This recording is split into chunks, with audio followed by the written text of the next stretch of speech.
Assalamualaikum warahmatullahi wabarakatuh. Kaifa halukum ayyuhat thalabah? Bagaimana kabar antum wahai tulab wa thalibat? Semoga antum sehat walafiat. Baik, kita lanjutkan materi kita di pelajaran tafsir. Kita sampai ke pertemuan yang ke-28. Adapun materi tema yang akan kita bahas yaitu tentang fil qasr, yaitu meringkas. Apa yang diringkas di sini? Maksudnya adalah meringkas sholat. Jadi sholat yang 4 rakaat kita ringkas menjadi 2 rakaat. Baik, perhatikan firman Allah Subhanahu wa taala, qala ta'ala wa idza darabtum fil ardi falaysa 'alaikum junahun an taqsuru minas salati in khiftum ay yaftinakumul ladzina kafaru. Wa idza darabtum, dan jikalau kalian berjalan di muka bumi ini, maka apa? Falaysa 'alaikum junah, maka tidak ada dosa bagi kalian antak suruh minas shalah, yaitu meringkas dari salat-salat, in khiftum ayyaftinakumul ladzina kafaru, jikalau kalian takut orang-orang kafir membuat fitnah kepada kalian. Nah, perhatikan maknanya ay fis safar. Artinya adalah tidak ada dosa bagi kalian untuk meringkas sholat ketika kalian dalam safar. Nah, ini kan darabatum fil ard, yaitu berjalan di atas bumi ini. Ya, artinya adalah safar, bepergian. Kemudian perhatikan wadhahirul ayah, yang tampak dari ayat ini annahu yaqtadi at-tarakhus, bahwasanya ayat ini mengandung makna at-tarakhus, yaitu adanya keringanan, adanya kemudahan fi ayyi safarin, di semua bentuk safar. Karena walau kana safar maksiatin, walaupun safar dalam keadaan maksiat, safar untuk bermaksiat. Jadi ya, kalau kita lihat zahir ayat ini menunjukkan adanya keringanan untuk meringkas sholat di semua bentuk safar, baik itu safar mubah, ataupun safar yang wajib, ataupun safar mustahab, ataupun safar yang maksiat. Itu kalau kita berpatokan pada zahir ayat ini. Kama huwa madhabu Abi Hanifah, sebagaimana ini adalah pendapatnya madhab Abi Hanifah. Jadi beliau berpendapat ya, walaupun itu safar maksiat, ya boleh baginya untuk meringkas sholatnya yang 4 rakaat menjadi 2 rakaat. Wa khalafa fi dzalika jumhur, dan jumhur ulama menyelisihi pendapatnya Abu Hanifah tersebut, wahum al-a'immatu as-salasa wa ghairuhum. Mereka ini jumhur itu ya 3 imam yang lain, ya, Imam Malik, kemudian Imam Syafi'i, dan Imam Ahmad ibn Hanbal, dan lain sebagainya. Maka berbeda pendapat dengan Imam Abu Hanifah. Maka imam-imam ini mereka berpendapat falam yujawizu at-tarakhus, mereka tidak memperbolehkan untuk mendapatkan keringanan fi safaril maksiati, ketika safarnya adalah maksiat. Jadi ketika safarnya maksiat untuk berbuat dosa, maka ya tidak ada keringanan baginya untuk meringkas sholatnya.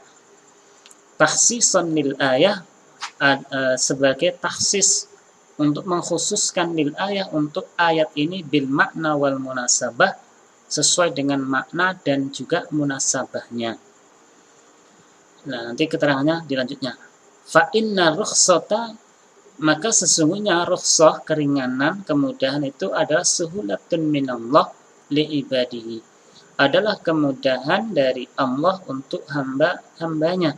Idza safaru, maka ketika hamba-hambanya tersebut safar, bepergian, maka apa? An yaksuru, maka mereka boleh untuk meringkas salatnya, wa yuftiru, dan juga boleh berbuka puasa.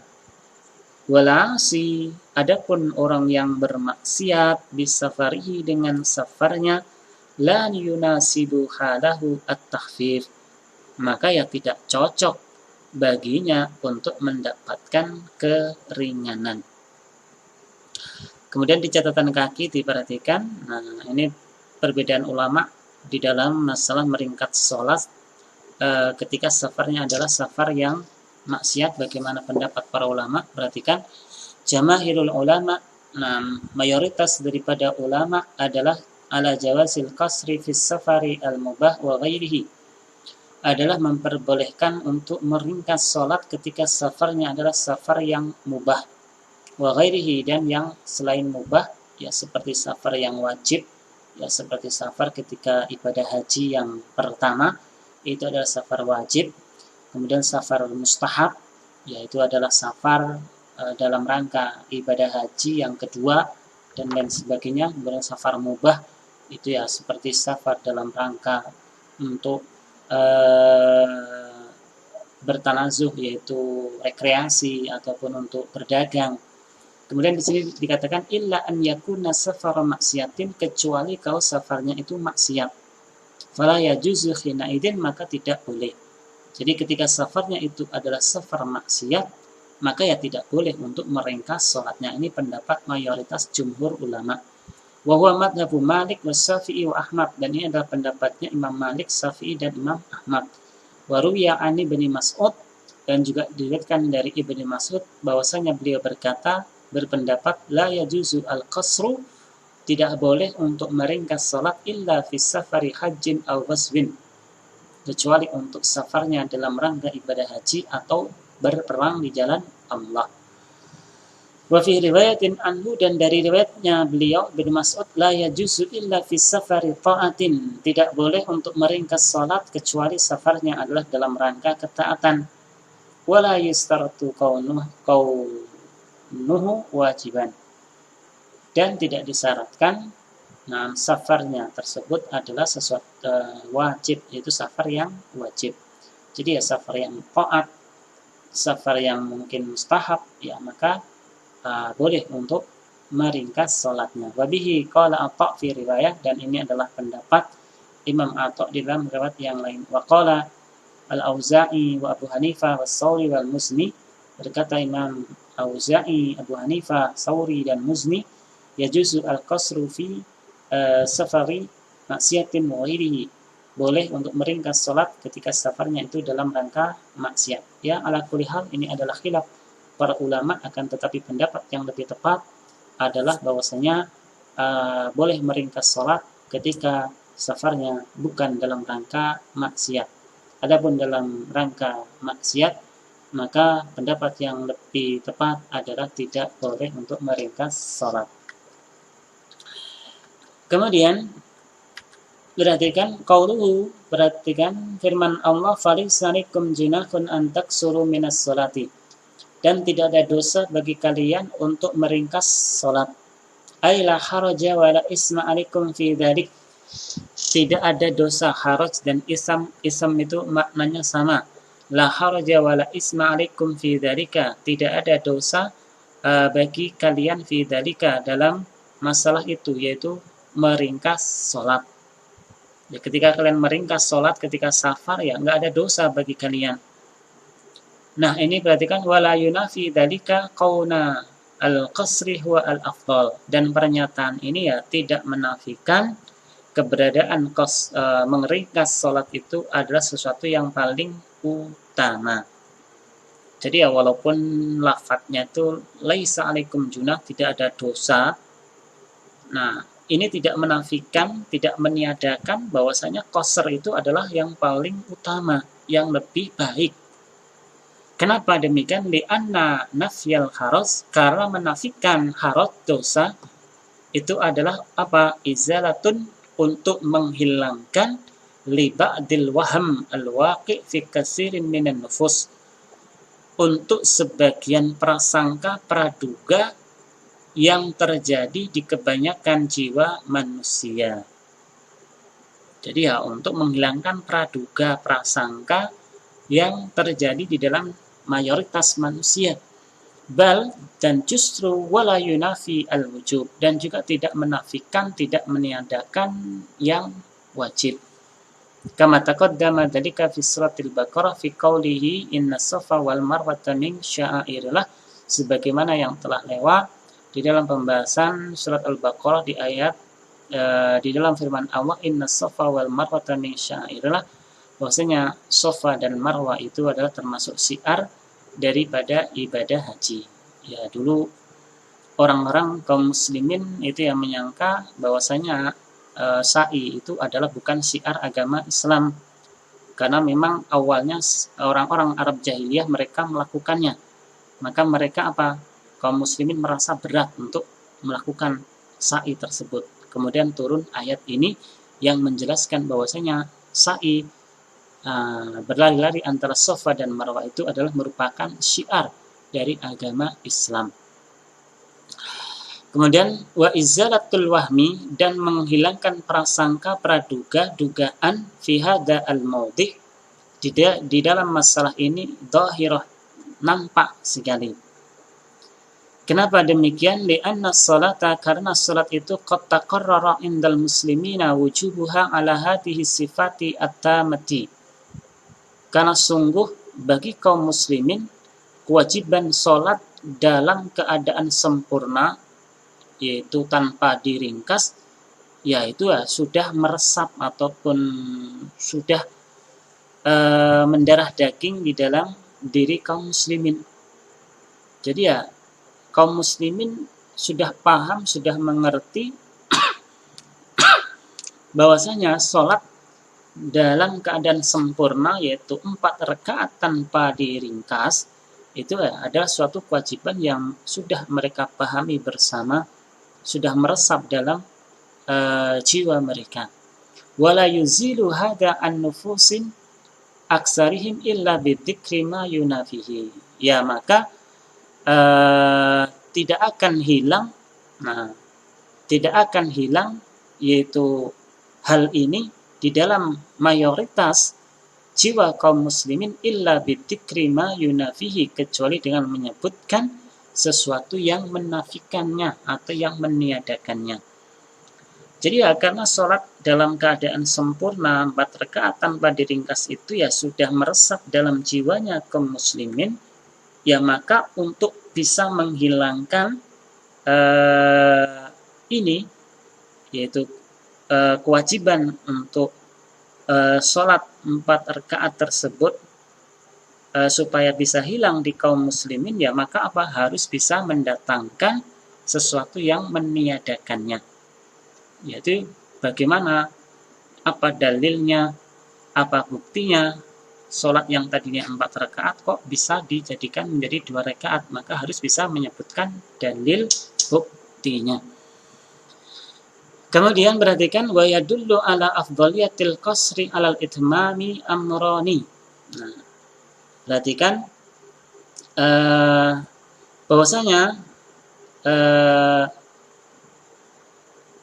meringkas sholat itu adalah lebih utama daripada sempurna, yaitu sempurna 4 rakaat. Ini adalah ada 2 perkara. Jadi ada 2 perkara yang menyebabkan bahwasanya meringkas sholat ketika kita safar itu adalah lebih utama daripada kita tidak meringkas sholat tersebut. Yang pertama yang pertama mulazamatun Nabi alal qasri fi jami'i asfarihi, yaitu Nabi Shallallahu Alaihi Wasallam senantiasa terus-menerus meringkas sholatnya ketika beliau safar. Jadi semua bentuk safar yang beliau lakukan pada zaman beliau, maka beliau selalu meringkas sholatnya, yaitu 4 rakaat beliau jadikan menjadi 2 rakaat. Yang kedua, anna hadza min babit tawassu' wat tarkhis wa rahmah bil ibad. Ini adalah merupakan salah satu bentuk keringanan, kemudahan dan rahmat dari Allah Subhanahu wa taala kepada kita, kepada hambanya. Kemudian Allah Subhanahu wa taala yuhibbu, lebih senang, lebih suka, mencintai, antuk taruhosohu, yaitu ditatangi keringanan tersebut, dilaksanakan keringanan tersebut, kama yukrahu, sebagaimana Allah itu benci, tidak senang, antuk tamaksiatuhu, ditatangi kemaksiatannya. Jadi Allah itu senang, suka kalau rukhsah, keringanan yang Allah berikan itu kita kerjakan. Ya, maka dari sini menunjukkan bahwasanya meringkas sholat ketika safar itu adalah lebih utama daripada kita sempurna, yaitu 4 rakaat. Kemudian yang selanjutnya, wa qauluhu, perhatikan firman Allah, antaksuru minas sholati, ya, meringkas dari sebagian salat, walam yakul, dan Allah tidak mengatakan antaksuru as-sholata, kalian meringkas salat. Jadi perhatikan ada kalimat min, huruf jar min, antaksuru minas sholati, yaitu kalian meringkas dari salat. Dan Allah tidak mengatakan di dalam ayat antaksuru as-sholata, kalian meringkas salat. Maka ini ada 2 faidah yang bisa kita ambil. Yang pertama, nah perhatikan ihdahuma, yang pertama annahu, bahwasanya law qala antaksuru as-shalah, kalau seandainya Allah itu mengatakan di dalam ayat tersebut antaksuru as-sholata, nah perhatikan, lakana al-qasru ghairu mundhabitin bi haddin minnal hududi, maka sungguh qasr, meringkas salat tersebut tanpa aturan, bihaddin, tanpa batasan dari batasan-batasan. Artinya apa? Artinya ya qasr, meringkas salat itu tanpa adanya aturan dan tanpa adanya batasan. Nah, seolah-olah semua itu bisa diringkas. Seolah-olah semua salat itu bisa kita ringkas. Yang 2 rakaat bisa kita ringkas menjadi 1 rakaat, itu seolah-olah. Kalau seandainya Allah mengatakan antaksuru as-shalah. Farubbama, dan mungkin donna, orang akan menyangka, lau qassara mu'dham as-shalah, kalau seandainya semua mayoritas dari salat itu kita ringkas, waja'alaha, kita jadikan rak'atan wahidatan, 1 rakaat saja, la ajza'a, maka sungguh, maka cukup, maka boleh. Jadi ya, kalau seandainya antaksuru as-sholata, ini ya mungkin ada orang yang menyangka bahwasanya kalau seandainya sholat itu bisa kita ringkas 4 rakaat mungkin menjadi 1 rakaat, maka itu sudah cukup, boleh. Nah, ini persangkaan. Nah, kalau seandainya seperti itu. Nah, perhatikan fa'ityanuhu biqauli minas shalah. Nah, perhatikan dengan didatangkan firman Allah minas sholati, dari sebagian salat. Liyadullu dzalika ala annal qasr mahdud madbutun, adalah menunjukkan bahwasanya qasr, meringkas salat itu adalah mahdud, terbatas dan teratur. Dalam arti sudah ditentukan. Nah, bagaimana ketentuannya, batasannya? Marju'un fihi ila ma taqarrara min fi'lin nabi min fi'lin nabi sallallahu alaihi wasallam. Ya, semuanya itu kembali kepada apa yang telah ditentukan dari perbuatan Rasulullah sallallahu alaihi wasallam. Jadi ya, menunjukkan bahwasanya qasr itu ya terbatas. Jadi ada sebagian sholat yang bisa diqasar dan juga ada sebagian sholat yang tidak diqasar, tidak boleh untuk diringkas. Nah, kembalinya kemana? Ya kembalinya kepada perbuatan Rasulullah Sallallahu Alaihi Wasallam. Kemudian misalnya yang kedua, faedahnya adalah ketika ada kalimat min tufidu at-tab'id, mengandung makna at-tab'id. At-tab'id itu artinya sebagian, mengandung makna sebagian.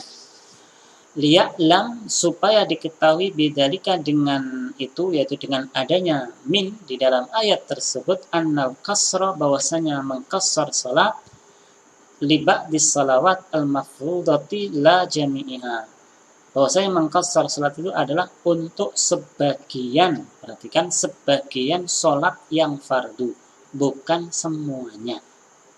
Nah, dengan adanya min, maka menunjukkan bahwasanya meringkas salat itu ya untuk sebagian sholat fardu saja, bukan semuanya.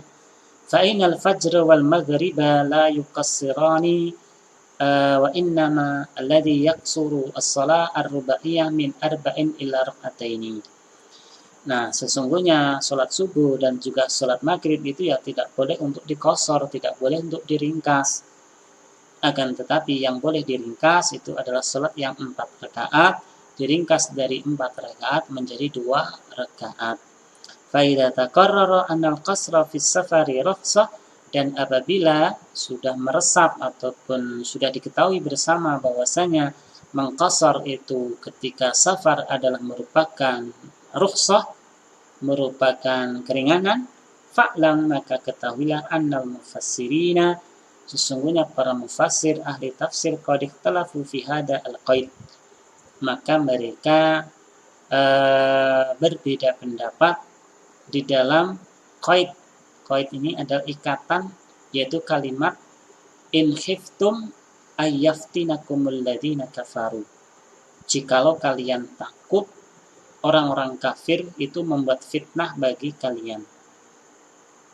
Alladhi yadullu dhahiruhu, yang ini menunjukkan secara dhahir yang tampak bahwasanya qasar annal qasra la yajuz, tidak boleh illa kecuali biwujudil amraini kilaihima, dengan adanya dua perkara ini. Apa itu? Safar ma'al khauf, yaitu safar dan adanya ketakutan. Jadi ya dohirnya ketika ayat tersebut ada ikatan, ada kalimat ini in khiftum ayyaftinakum alladziina kafaru. Jadi secara dohir yang tampak bahwasanya qasar itu ya hanya boleh ketika dia itu safar dalam keadaan takut. Ketika dia safar dalam keadaan tidak takut, ya maka tidak boleh safar. Ini dohir yang tampak dari ayat tersebut. Ya, kita langsung aja wayarji'u hasil ikhtilafihim, maka kembali kepada hasil akhir perselisihan para ulama tersebut, illa annahu, bahwasanya hal al-murad, apakah yang dimaksudkan biqaulihi dari firman Allah antaksuru, yaitu meringkas. Nah, maksudnya adalah qasrul adad faqat, artinya adalah meringkas jumlahnya saja, au qasrul adadi wasifah, atau mengqasar meringkas jumlah dan juga sifatnya. Fal iskal innama yakunu ala wajhil awal. Nah, muskilah ataupun yang jadi masalah di sini ya hanya ada pada sisi yang pertama, yaitu qasrul adad saja. Nah, kita jelaskan di poin yang selanjutnya atau di paragraf yang kalimat berikutnya. Wa qad ashkala ala hada Amirul Mukminina Umar bin Khattab, dan perkara ini pun juga membuat Umar bin Khattab merasa mendapatkan masalah ataupun bingung. Maka beliau hatta sa'ala anhu nabiyya, sampai beliau bertanya kepada Nabi sallallahu alaihi wasallam, ya Rasulullah, wahai Rasulullah, malana naksuru salat, kenapa kita kok masih mengqasar salat, meringkas salat, waqad amanna, dan sungguh kita sudah aman. Jadi kita ini sudah enggak berperang, sudah aman, tidak ada musuh, kenapa kok kita ini masih mengqasar salat? Sedangkan Allah mengatakan in khiftum ayyaftinakumul ladzina kafaru, jikalau kalian takut orang-orang kafir itu membuat fitnah ataupun menakut-nakuti kalian. Jadi ya dari dohir ayat itu kan mengatakan ya qasar itu ya boleh ketika kita itu safar dalam keadaan takut musuh, takut diserang musuh orang-orang kafir. Nah, itu yang dikatakan oleh Umar bin Khattab. Maka apa jawaban Rasulullah SAW? Faqala Rasulullah, maka beliau SAW menjawab, shadaqatun tasaddaqallahu biha alaikum faqbalu shadaqatahu. Itu adalah sedekah, pemberian dari Allah yang Allah berikan kepada kalian. faqbalu, maka terimalah sedekah Allah tersebut. Artinya rukhsah itu keringanan untuk meringkas sholat tersebut, itu adalah merupakan sedekah pemberian dari Allah kepada kita. Maka apa? Terimalah pemberian tersebut. Au kama qala, atau sebagaimana yang disabdakan oleh beliau sallallahu alaihi wasallam. Maka apa? Fa'ala hada, maka oleh karena itu yakunu hada al-qaid, maka ikatan ini maksudnya adalah kalimat in khiftum ayyaftinakum alladhina kafaru, kalimat in khiftum ayyaftinakum alladhina kafaru atabihi adalah didatangkan kalimat tersebut apa? Nadharan li ghalibil hal, melihat dari mayoritas umumnya keadaan yang ada pada masa Nabi dan para sahabatnya. Kana Nabi wa ashabihu alaiha, ya, melihat mayoritas keadaan Nabi dan juga para sahabatnya pada waktu itu, fa inna ghaliba asfarihi asfaru jihadin, karena mayoritas safar pada masa Nabi dan masa sahabat itu adalah safar dalam berjihad. Ya, otomatis ketika safar dalam berjihad itu ya adalah safar yang di dalamnya ada rasa takut dari orang-orang kafir, musuh, dan lain sebagainya. Kemudian wafihi faidatun ukhra, dan di dalamnya ada faidah ataupun ada manfaat yang lain. Wahia, apakah itu? Bayanul hikmah wal maslahati fi masru'iyati rukhsatil qasr, yaitu penjelasan tentang hikmah maslahah dari disyariatkannya keringanan untuk meringkas sholat tersebut. Fabayyana fi hadhihi al-ayah, maka diterangkan di dalam ayat ini, anha ma yutasawwaru minal masyaqqati al-munasibati lirukhsati, bahwasanya puncak ujung ma yutasawwaru, apa yang tergambarkan dari masyaqqah kesulitan yang cocok lirukhsati, untuk mendapatkan rukhsah. Jadi puncak masyaqqah yang cocok untuk mendapatkan rukhsah, yang tepat untuk mendapatkan keringanan, itu adalah huwa ijtima'us safar wal khauf, ketika bergabungnya, berkumpulnya, yaitu safar dan rasa takut.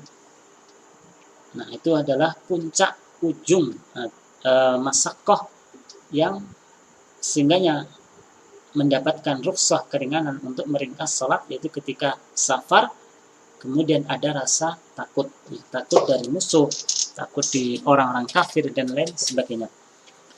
Wala yastalzimu dzalika alla yaksur ma'as safari wahdahu, akan tetapi ya ini tidak mewajibkan alla yuksar, tidak diringkas, ma'as safari wahdahu, ketika hanya safar saja. Jadi artinya ya tadi sudah dijelaskan bahwasanya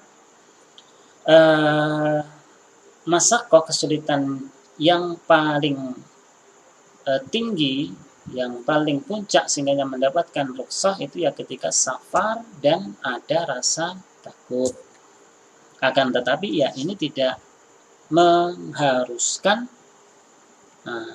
ketika seseorang itu safar saja untuk tidak meringkas sholat. Artinya ya ketika orang yang safar saja, maka juga boleh baginya untuk meringkas sholatnya. Kenapa? Karena safar tersebut madinatul masyaqqah, sebagai tempat dugaan munculnya kepayahan dan kesukaran dan juga kesulitan. Wa amma ala wajhi as-sani, adapun dari sisi yang kedua, wahwa annal murada bil qasr, bahwasanya yang dimaksudkan dengan qasr, meringkas di sini, qasrul adati was sifat. Nah, sekarang qasr meringkas adat yaitu jumlah, wasifat dan juga sifatnya, fa innal qaida ala babihi, maka ya ikatan tersebut sesuai dengan judulnya atau sesuai dengan babnya. Maka apa? Faida wujida as-safar wal khawfu, ketika ada safar dan khauf dan juga ada rasa takut, jaza qasrul adadi wa qasrus sifati, maka boleh baginya untuk meringkas jumlah dan juga meringkas sifatnya. Ya, ketika safar tersebut ada takut dan juga ada rasa takutnya, maka boleh untuk meringkas jumlahnya dan juga meringkas sifatnya. Fa idza wajada as-safar wahda, kemudian apabila hanya ada safar saja, jaza qasrul adadi faqat, maka boleh untuk meringkas jumlahnya saja. Awil khaufi, atau adanya rasa takut saja, jaza qasrus sifah, maka boleh baginya untuk meringkas sifatnya. Walidzalika ata bi sifati salatil khauf ba'da, maka oleh karena itu ya datang setelah bab ini, yaitu bab salat al-khauf yang akan dijelaskan di pertemuan yang akan datang. Ya, itu pertemuan kita pada kesempatan kali ini. Akhiru da'wana alhamdulillah. Assalamualaikum warahmatullahi wabarakatuh.